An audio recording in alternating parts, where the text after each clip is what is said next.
আজকে বানাচ্ছি ডিমের কারি। সোমবারে দিয়ে দিলাম এলাচ একটা, আর লং দুটা, আর দারচিনি দিয়ে দিলাম।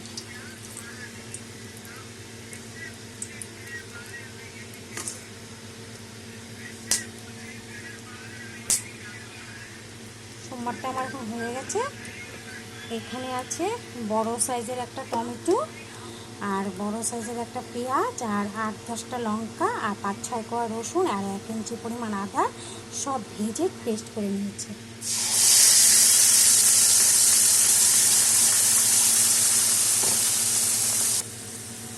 আর এখানে আছে কাশ্মীরি লঙ্কার গুঁড়া অল্প, আধা চামচ হলুদের গুঁড়া, আধা চামচের থেকে কম ধনের গুঁড়া, আর আধা চামচ জিরের গুঁড়া, আর আধা চামচ লবণ, সব একসাথে দিয়ে আমি এখন কষিয়ে নেব।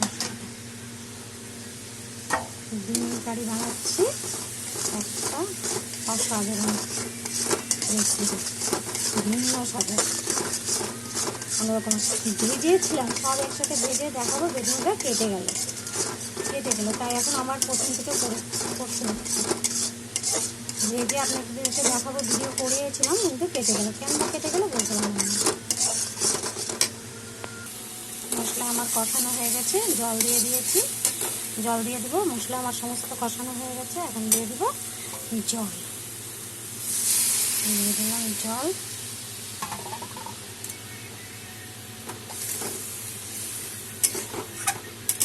আর দিয়ে দেবো এখন ডিমগুলো, ভেজে রাখা ডিমগুলো। এখানে 4 পিস ডিম নিয়েছি, ভেজে রেখেছি আগের থেকে, দিয়ে দেবেন। আপনারা কতটুকু বানাবেন ওই আন্দাজ বুঝে সব কিছু মশলা দেবেন, মশলার পরিমাণটা দেবেন।